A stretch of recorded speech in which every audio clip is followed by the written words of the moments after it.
The seven deadly sins, also known as the capital vices or cardinal sins, is a Western grouping and classification of vices. This grouping emerged in the 4th century AD and was used for Christian ethical education and for confession. According to the Catechism of the Catholic Church, a mortal or deadly sin is believed to destroy the life of grace and charity within a person. Though the sins have fluctuated over time, the currently recognized list includes pride, greed, lust, envy, gluttony, wrath and sloth. There is a parallel tradition of 7 virtues. The tradition of 7 deadly sins as we know it today originated with the Desert Fathers, specifically Evagrius Ponticus. Evagrius identified 7 or 8 evil thoughts or spirits that one needed to overcome. Evagrius' pupil John Cassian brought that tradition to Europe with his book The Institutes. The idea of 7 basic vices or sins was fundamental to Catholic confessional practices as evidence in penitential manuals as well as sermons like The Parson's Tale from Chaucer's Canterbury Tales.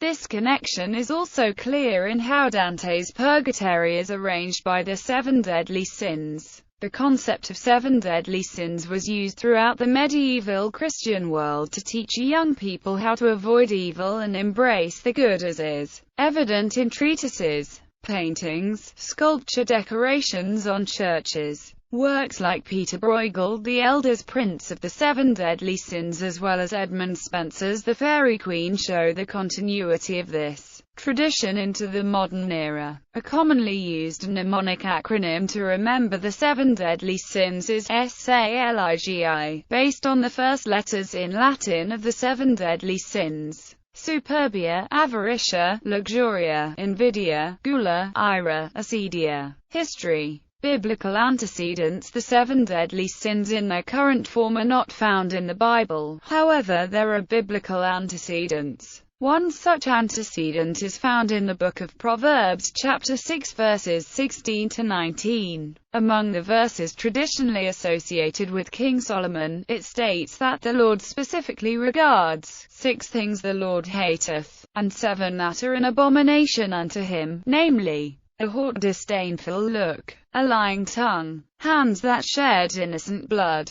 a heart that devises wicked plots, feet that are swift to run into mischief, a deceitful witness that uttereth lies, him that soweth discord among brethren. Another list, given this time by the Epistle to the Galatians, includes more of the traditional 7 sins, although the list is substantially longer: adultery, fornication, uncleanness, lasciviousness, idolatry, sorcery, hatred, variance, emulations, wrath, strife, seditions, heresies, envyings, murders, drunkenness, revellings, and such like. Since the Apostle Paul goes on to say that the persons who practice these sins shall not inherit the kingdom of God, they are usually listed as mortal sins rather than capital vices. Greco-Roman antecedents. While the 7 deadly sins as we know them did not originate with the Greeks or Romans, there were ancient precedents for them. Aristotle's Nicomachean Ethics lists several positive, healthy human qualities, excellences, or virtues.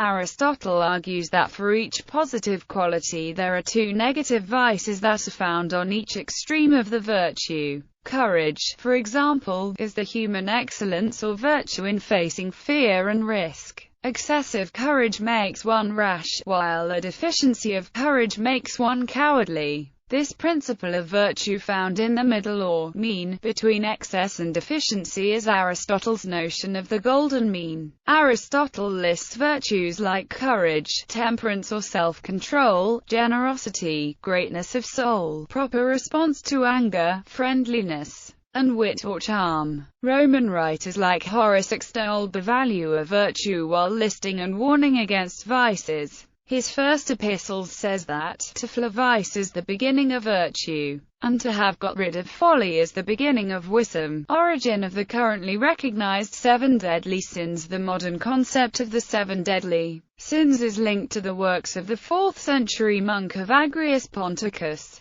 who listed 8 evil thoughts in Greek as follows: 1 gamma alpha sigma tau rho iota mu alpha rho gamma iota alpha gluttony. 2 pi omicron rho nu epsilon iota alpha prostitution, fornication. 3 phi iota lambda alpha rho gamma epsilon rho iota alpha avarice. 4 pi epsilon rho eta phi alpha nu iota alpha hubris, sometimes rendered as self-esteem. 5 lambda epsilon pi eta sadness. In the Philokalia, this term is rendered as envy, sadness at another's good fortune. 6 rho gamma eta wrath. 7 kappa epsilon nu omicron delta omicron chi iota alpha boasting. 8 kappa eta delta iota alpha acedia. In the Philokalia, this term is rendered as dejection. They were translated into the Latin of Western Christianity, thus becoming part of the Western tradition's spiritual pietas, as follows: 1 gula, 2 fornicatia, 3 avaritia, 4 superbia, 5 tristitia, 6 ira, 7 vanagloria, 8 acedia. These evil thoughts can be categorized into 3 types: lustful appetite, irascibility, mind corruption. In AD 590, Pope Gregory I revised this list to form the more common list.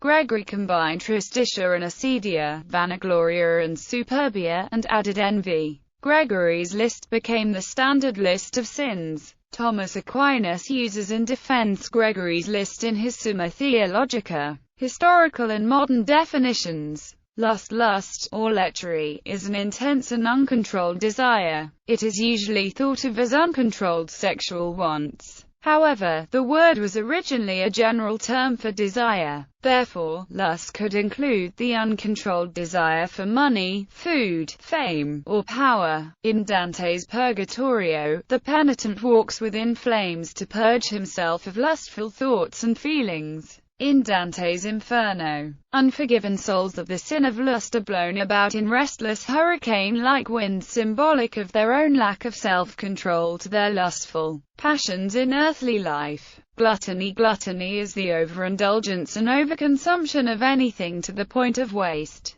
The word derives from the Latin glutire, meaning to gulp down or swallow. In Christianity, it is considered a sin if the excessive desire for food causes it to be withheld from the needy. Because of these scripts, gluttony can be interpreted as selfishness, essentially placing concern with one's own interests above the well-being or interests of others. Medieval church leaders took a more expansive view of gluttony, arguing that it could also include an obsessive anticipation of meals, and the constant eating of delicacies and excessively costly foods. Aquinas went so far as to prepare a list of 6 ways to commit gluttony, comprising pre-proper, eating too soon; laut, eating too expensively; nimis, eating too much; ardenter, eating too eagerly; studios, eating too daintily; forenter, eating wildly; greed, also known as avarice, cupidity or covetousness, is, like lust and gluttony, a sin of excess.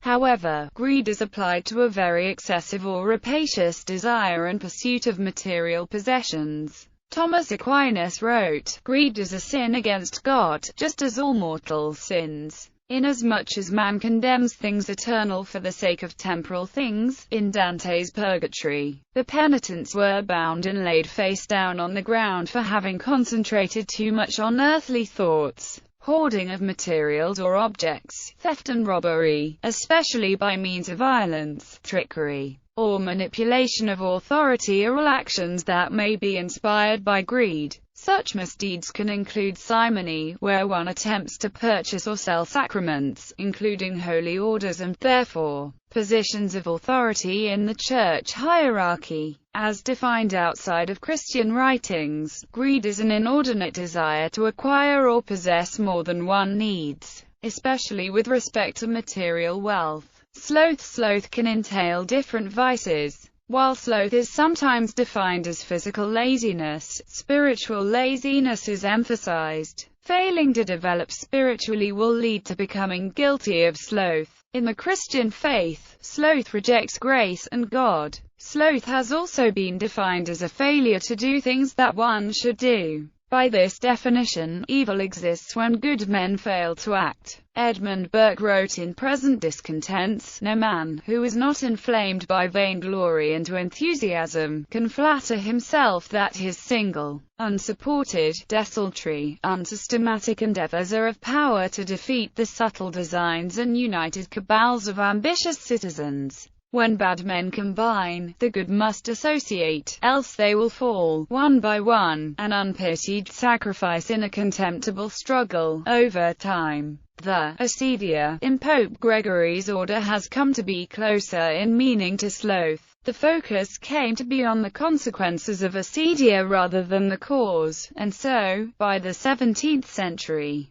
the exact deadly sin referred to was believed to be the failure to utilize one's talents and gifts. Wrath, also known as rage, may be described as inordinate and uncontrolled feelings of hatred and anger. Wrath, in its purest form, presents with self-destructiveness, violence, and hate that may provoke feuds that can go on for centuries. Wrath may persist long after the person who did another a grievous wrong is dead. Feelings of anger can manifest in different ways, including impatience, revenge, and self-destructive behavior, such as drug abuse or suicide. Wrath is the only sin not necessarily associated with selfishness or self-interest, although one can of course be wrathful for selfish reasons, such as jealousy. Dante described vengeance as love of justice perverted to revenge and spite. In its original form, the sin of wrath also encompassed anger pointed internally as well as externally. Thus suicide was deemed the ultimate, albeit tragic, expression of hatred directed inwardly, a final rejection of God's gifts. Envy, like greed and lust, is characterized by an insatiable desire. Envy is similar to jealousy in that they both feel discontent towards someone's traits, status, abilities, or rewards.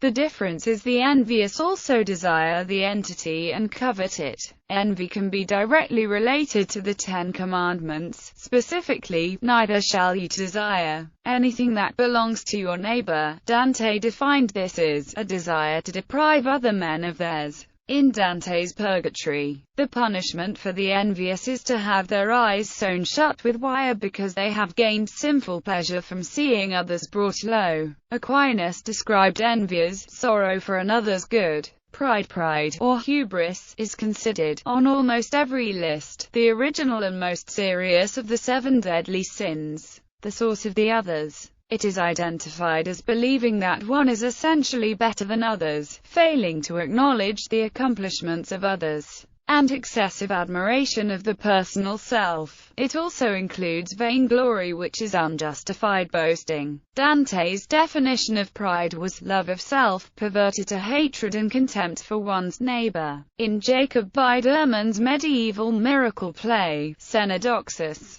pride is the deadliest of all the sins and leads directly to the damnation of the titulary famed Parisian doctor. In perhaps the best-known example, the story of Lucifer, pride was what caused his fall from heaven, and his resultant transformation into Satan. In Dante's Divine Comedy, the penitents are burdened with stone slabs on their necks which force them to keep their heads bowed. Historical sins. Acedia is the neglect to take care of something that one should do. It is translated to apathetic listlessness, depression without joy. It is related to melancholy. Acedia describes the behavior and melancholy suggests the emotion producing it. In early Christian thought, the lack of joy was regarded as a willful refusal to enjoy the goodness of God and the world God created. By contrast, apathy was considered a refusal to help others in time of need. When Thomas Aquinas described acedia in his interpretation of the list, he described it as an uneasiness of the mind, being a progenitor for lesser sins such as restlessness and instability. Dante refined this definition further, describing acedia as the failure to love God with all one's heart, all one's mind and all one's soul. To him it was the middle sin, the only one characterized by an absence or insufficiency of love. Some scholars have said that the ultimate form of acedia was despair, which leads to suicide. Vainglory. Vainglory is unjustified boasting. Pope Gregory viewed it as a form of pride, so he folded vainglory into pride for his listing of sins. The Latin term gloria roughly means boasting, although its English cognate, glory, has come to have an exclusively positive meaning, historically. As a result of these semantic changes, vainglory has become a rarely used word in itself, and is now commonly interpreted as referring to vanity. Catholic 7 virtues. The Catholic Church also recognizes 7 virtues, which correspond inversely to each of the 7 deadly sins. Associations with demons. The Lantern of Light. An anonymous English Lollard tract often attributed to Wycliffe, non-primary source needed, paired each of the deadly sins with a demon who tempted people by means of the associated sin. Non-primary source needed. According to this classification system, the pairings are as follows: Lucifer, pride, mammon, greed, avarice and covetousness; Asmodeus, lust; Beelzebub, envy; Belphegor, gluttony; Ammon or Pazuzu, wrath; Abaddon, sloth. In 1589, Peter Binsfeld again paired each of the deadly sins with a demon, in a slightly contrasting classification system, whereby the pairings are as follows: Lucifer, pride, mammon, greed; Asmodeus, lust; Leviathan, envy; Beelzebub, gluttony; Satan, wrath; Belphegor, sloth. Patterns. According to a 2009 study by a Jesuit scholar, the most common deadly sin confessed by men is lust, and for women, pride. It was unclear whether these differences were due to the actual number of transgressions committed by each gender, or whether differing views on what counts, or should be confessed caused the observed pattern. The 7 deadly sins in important artworks. Dante's Purgatorio. The second book of Dante's epic poem The Divine Comedy is structured around the 7 deadly sins. The most serious sins, found at the lowest level, are the abuses of the most divine faculty. For Dante and earlier thinkers, a human's rational faculty makes humans more like God. Abusing that faculty with pride or envy weighs down the soul the most. Abusing one's passions with anger or with a lack of passion and sloth also weighs down the soul, but not as much as the abuse of one's rational faculty. Finally, abusing one's desires for to have one's physical needs met via greed, gluttony, or lust abuses a faculty that humans share with animals. This is still an abuse that weighs down the soul, but it does not weigh it down like other abuses. Thus, the top levels of the mountain of purgatory have the top listed sins, while the lowest levels have the more serious sins of wrath, envy, and pride, luxuria, lust, gula, gluttony, avaricia, greed, acedia, sloth, ira, wrath, invidia, envy, superbia, pride. Geoffrey Chaucer's The Parson's Tale, the last tale of the Canterbury Tales. The Parson's Tale is actually not a tale but a sermon that the parson gives against the 7 deadly sins. This sermon brings together many common ideas and images about the 7 deadly sins. This tale and Dante's work both show how the 7 deadly sins were used for confessional purposes or as a way to identify, repent and find forgiveness for one's sins. Peter Bruegel, the Elder's prints of the 7 deadly sins. The Dutch artist created a series of prints, showing each of the 7 deadly sins. Each print features a central, labeled image that represents the sin. Around the figure are images that show the distortions, degenerations, and destructions caused by the sin. Many of these images come from contemporary Dutch aphorisms. Edmund Spenser's The Fairy Queen. Spenser's work, which was meant to educate young people to embrace virtue and avoid vice, includes a colorful depiction of the House of Pride. Luciferae, the Lady of the House, is accompanied by advisors who represent the other 7 deadly sins. Kurt Weill and Bertolt Brecht. The 7 Deadly Sins. This work satirized capitalism and its painful abuses as its central character. The victim of a split personality travels to 7 different cities in search of money for her family. In each city she encounters one of the 7 deadly sins, but those sins ironically reverse one's expectations.